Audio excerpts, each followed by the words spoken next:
ভবানীপুরে মমতা বন্দ্যোপাধ্যায়কে হারানোর চ্যালেঞ্জ ছুড়ে দিয়েছিলেন শুভেন্দু অধিকারী, আর আজ পাল্টা চ্যালেঞ্জ কুণাল ঘোষের। অন্য কোথাও নয়, ভবানীপুরেই লড়বেন, চ্যালেঞ্জ গ্রহণ করুন। নন্দীগ্রামে গেলে নন্দীগ্রামেও হারাবো, শুভেন্দুকে চ্যালেঞ্জ কুণালের। 26-এর ভোটে বিরোধী দলনেতার পদও থাকবে না বলে হুঁশিয়ারি।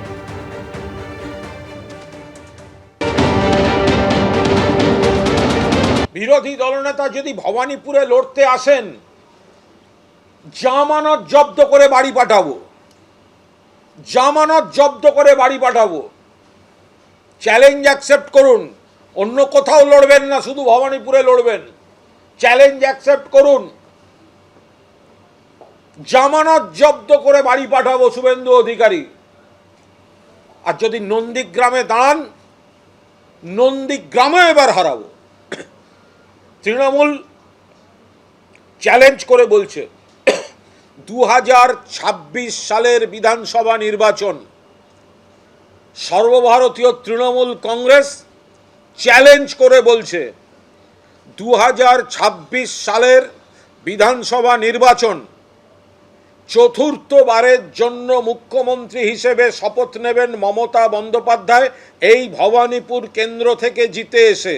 আর নন্দীগ্রামের তৃণমূল বিধায়ক রাজ্যের মন্ত্রী হিসাবে তৃণমূল বিধায়ক মমতা বন্দ্যোপাধ্যায়ের মন্ত্রিসভায় থাকবেন। শুভেন্দু অধিকারী পরাজিত হবেন এবং লিখে রেখে দিন, মুখ্যমন্ত্রী মমতা বন্দ্যোপাধ্যায় হবেন। কিন্তু বিরোধী দলনেতা পদটা পাওয়ার জন্য যে আসন দরকার পরিষদীয় রাজনীতিতে, সেই আসন ভারতীয় জনতা পার্টি 26 সালে পাবে না। বিরোধী দলনেতার পদটাই থাকবে না।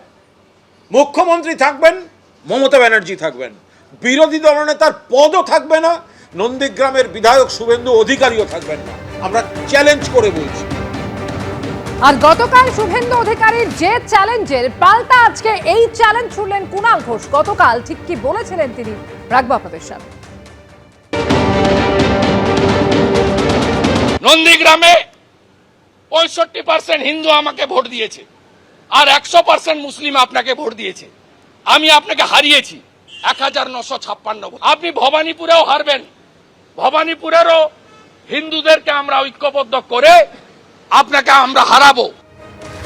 গতকাল মমতা বন্দ্যোপাধ্যায়ের সঙ্গে জঙ্গি যোগের অভিযোগ করেন শুভেন্দু অধিকারী। পাল্টা চ্যালেঞ্জ ছুড়ে দিলেন কুণাল ঘোষ।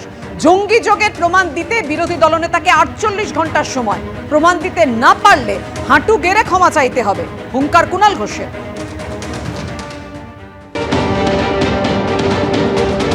পশ্চিমবঙ্গে বিরোধী দলনেতা যেভাবে রাজ্যের মুখ্যমন্ত্রী এবং সরকারকে কেন্দ্র করে এই জঙ্গিদের সরকার, জঙ্গি যোগাযোগ এই শব্দ প্রয়োগ করেছেন, আমরা তার কড়া নিন্দা এবং প্রতিবাদ করছি। হয় এই জঙ্গি যোগাযোগের প্রমাণ দিন, অথবা 48 ঘন্টার মধ্যে হাঁটু গেড়ে বসে ক্ষমা চান।